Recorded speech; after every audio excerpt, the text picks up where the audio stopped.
اللہ ہی اللہ کیا کرو، دکھ نہ کسی کو دیا کرو، جو دنیا کا مالک ہے نام اسی کا لیا کرو۔ السلام علیکم ورحمۃ اللہ وبرکاتہ۔ ناظرین استقبال ہے، سواگت ہے آپ کا viral news live studio Jalgaon Maharashtra India میں۔ میں آپ کا میزبان مفتی محمد ہارون ندوی۔ آئیے انٹرنیشنل ٹاپ 5 نیوز، دنیا کی 5 بڑی خاص اہم خبروں پر نظر ڈالتے ہیں۔ لیکن سب سے پہلے میں اپیل کروں گا کہ جو ساتھی نئے ہیں اور ابھی تک اس بے باک سچے چینل سے جڑے نہیں ہیں، اگر آپ چاہتے ہو کہ آپ کو ملک بھارت کی اور پوری دنیا کی صحیح اور سچی خبریں دیکھنے اور سننے کو ملے تو پھر آپ اس چینل سے جڑ جائیے، سبسکرائب کر لیجئے ہمارے اس چینل کو، بیل آئیکن گھنٹی کے بٹن کو بھی دبا دیجئے تاکہ ہماری ہر ویڈیو ہر خبر آپ کو آپ کے موبائل پر مل سکے۔ اور ہاں ناظرین، ہم ہر روز ایک اپیل کرتے ہیں کہ پلیز یہ ایک پرائیویٹ چینل ہے اور چینل چلانے کے لیے پوری ایک ٹیم کام کرتی ہے، بڑا روپیہ پیسہ خرچ ہوتا ہے۔ اگر آپ چاہتے ہو کہ ایسے چینل جو ظلم اور ظالموں کے خلاف بے باک انداز میں بول رہے ہیں، اگر آپ چاہتے ہو کہ ایسے چینل مضبوط ہوں تو پلیز آپ چینل کی فائنینشیل ہیلپ، مالی تعاون، مالی مدد ضرور کیجیے۔ اسکرین پر آپ نظر ڈالیں، ہمارے چینل کا بینک اکاؤنٹ نمبر بھی دیا گیا ہے،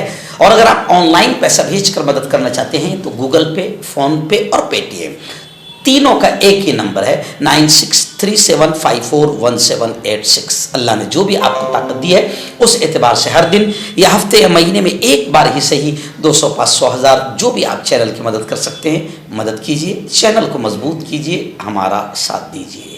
ناظرین، پہلی بڑی خبر اس وقت میری نگاہوں کے سامنے ہے۔ جی ہاں، ترکی کے صدر رجب طیب اردوغان نے بہت ہی اہم بیان دیا ہے۔ جی، انہوں نے صاف طور سے یہ کہا ہے کہ دنیا کو سلامتی کونسل کے 5 ارکان کے رحم و کرم پر نہیں چھوڑا جا سکتا۔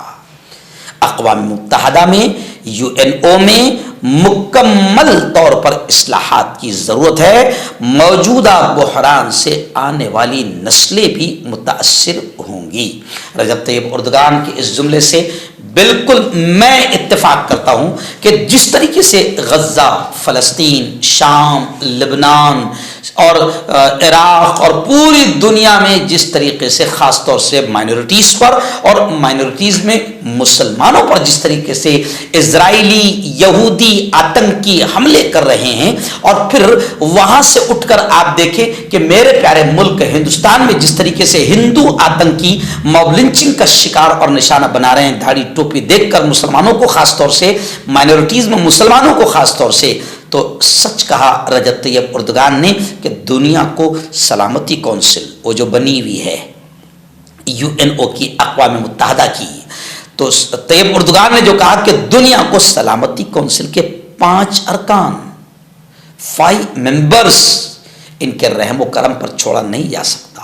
اور یہ بھی حقیقت ہے کہ سلامتی کونسل کی کوئی بھی بات کو آتنکوادی ماننے کو تیار نہیں ہیں، اسرائیل اور یہودی ماننے کو تیار نہیں ہیں۔ غزہ اور فلسطین کے حالات کو لے کر پورے سال بھر سے لوگ کہہ رہے ہیں کہ غزہ میں جنگ بند ہو، جنگ بند ہو، معصوم قتل کیے جا رہے ہیں، چھوٹے چھوٹے بچوں کو مارا جا رہا ہے، لیکن آپ دیکھیں کہ سچ مچ اسرائیلی آتنکوادیوں نے اقوام متحدہ کی سلامتی کونسل کی ایک بھی نہیں سنی ہے۔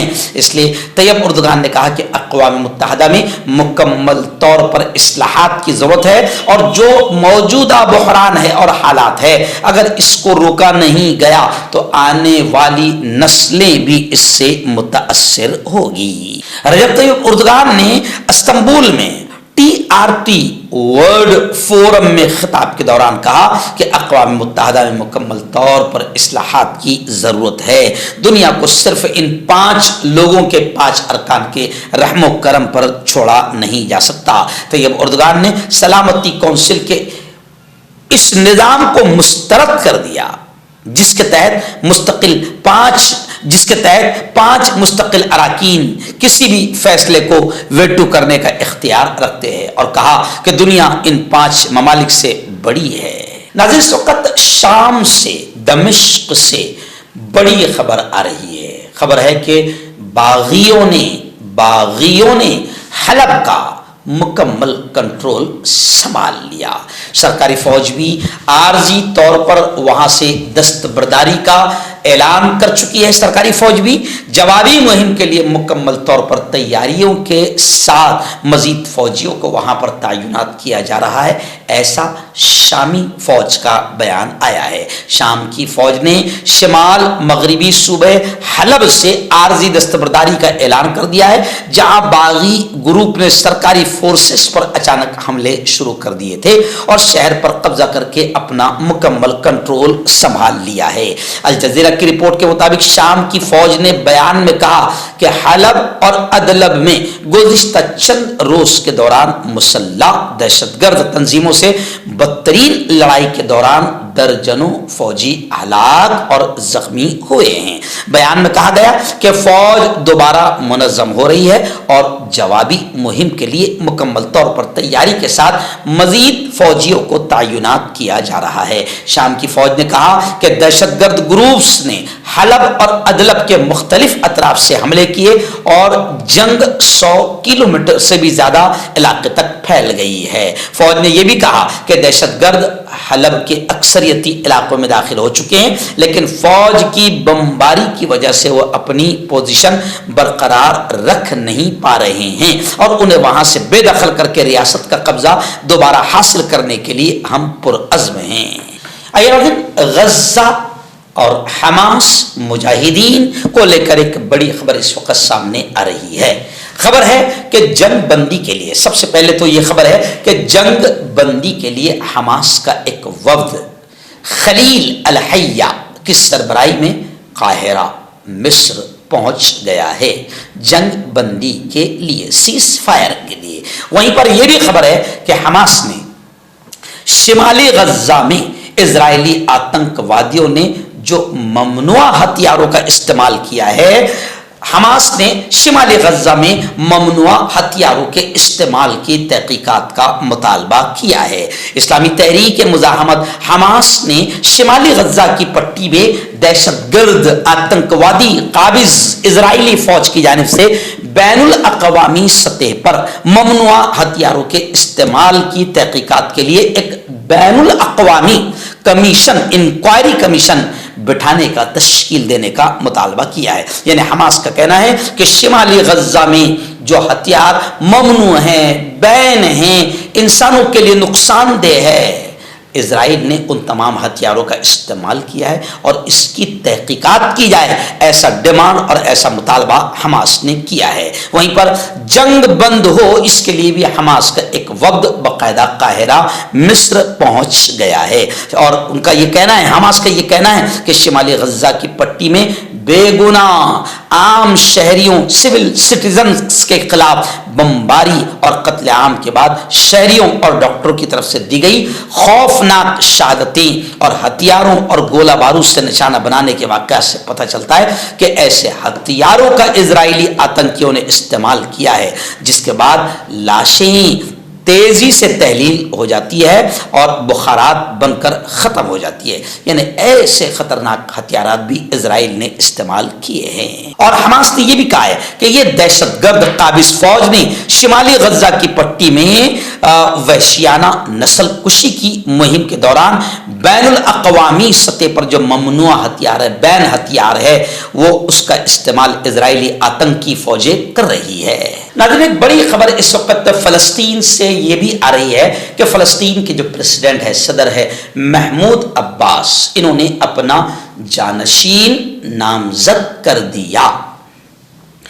اگر فلسطینی صدر محمود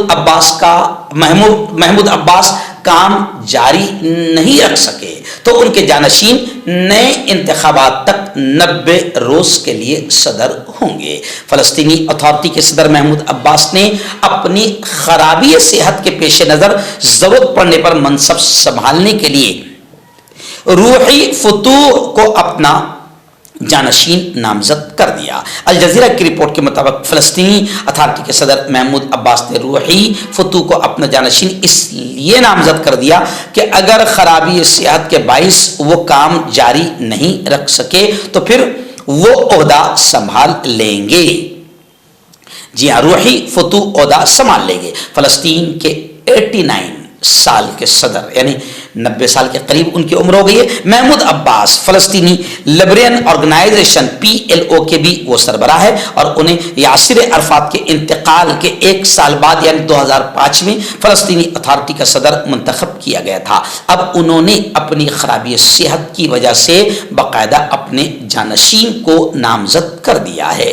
حالانکہ میں آپ کو یہ بھی بتا دوں کہ یہ جو صدر ہے ابھی فی الحال محمود عباس، ان پر بڑی خطرناک تنقیدیں کی جا رہی ہے، اور جائز ہے تنقیدیں بھی۔ اس کی وجہ یہ ہے کہ 1 سال کے اندر اسرائیل کے آتنکوادی حملوں میں فلسطین کے 50,000 سے زیادہ فلسطینیوں کی شہادت ہوئی ہے، اور 1 لاکھ سے زیادہ شہری زخمی ہوئے ہیں۔ اس کی وجہ سے محمود عباس کو شدید تنقید کا سامنا بھی ہے۔ آئیے ناظرین، آخری بڑی خبر غزہ کے حالات کو لے کر ہی آ رہی ہے۔ جی ہاں، خبر ہے کہ اسرائیلی فوج کا آتنکواد ابھی بھی جاری ہے۔ وہاں پر اسرائیل نے ایک امریکی NGO کی گاڑی پر بمباری کر دی، جس میں 3 امدادی کارکن سمیت 5 لوگ مارے گئے ہیں، شہید ہوئے ہیں۔ ایکچوئل میں اسرائیلی آتنکواد کا نمونہ آپ دیکھ سکتے ہیں کہ جو لوگ وہاں پر مظلومین کو، متاثرین کو کھانا پہنچانا چاہتے ہیں، دوائیں پہنچانا چاہتے ہیں، اسرائیلی آتنکوادی ان پر بھی حملہ کر رہے ہیں۔ اور ابھی خبریں آ رہی کہ اسرائیلی فوج نے باقاعدہ اپنا آتنکواد بڑھا دیا ہے، اور حال یہ ہے کہ غزہ میں اب قحط بڑھ رہا ہے، کیونکہ اسرائیلی آتنکوادی وہاں پر کھانے پینے کی چیزیں اور معصوم دودھ پیتے بچوں کے لیے دودھ بھی پہنچنے نہیں دے رہے ہیں۔ تو غزہ میں قحط بڑھ رہا ہے، خوراک کی قیمتوں میں 1000 گنا اضافہ ہو چکا ہے۔ اگر وہاں پر کوئی کھانے پینے کی چیزیں کسی کے پاس ہے اور اگر وہ بیچ رہا ہے تو اب وہ 1000 گنا قیمت بڑھا کر بیچ رہا ہے۔ اور اسرائیلی آتنکواد ابھی بھی جاری ہے۔ غزہ اسرائیلی بمباری میں گزشتہ کل 50 فلسطینی شہید ہوئے ہیں، کئی زخمی ہوئے ہیں، اور اسرائیلی جیل جو ہے وہ فلسطینیوں کے لیے یوں سمجھے کہ جہنم بنائی جا چکی ہے، یعنی وہاں پر فلسطینیوں کو بے انتہا تکلیفیں بھی دی جا رہی ہے۔ مردانہ طاقت حاصل کرے 72 گھنٹوں کے اندر، وہ بھی جڑی بوٹیوں دوارا، حکیم یعقوب خان سے کانٹیکٹ کریں، جو کہ 75 سالوں سے حکمت کر رہے ہیں۔ اس کے علاوہ جوڑوں میں درد، گردوں میں پتھری، شوگر، کھجلی، لیکوریا کا گارنٹی سے علاج کیا جاتا ہے۔ ابھی کانٹیکٹ۔ تو میں حکیم جاوید، کیا آپ کو شوگر ہے یا آپ کے بدن میں درد رہتا ہے، جیسے جوڑوں کا درد، نسوں کا درد، گٹھیا ہوا ہے؟ اس کے علاوہ اگر آپ کو بواسیر ہے، خونی والی ہو، مسے والی ہو، اور اگر آپ اپنی شادی شدہ زندگی کو لے کر خوش نہیں ہیں تو آپ ہمیں کانٹیکٹ کر سکتے ہیں۔ یہاں گارنٹی کے ساتھ جڑی بوٹی سے علاج کیا جاتا ہے۔ Thank you so much.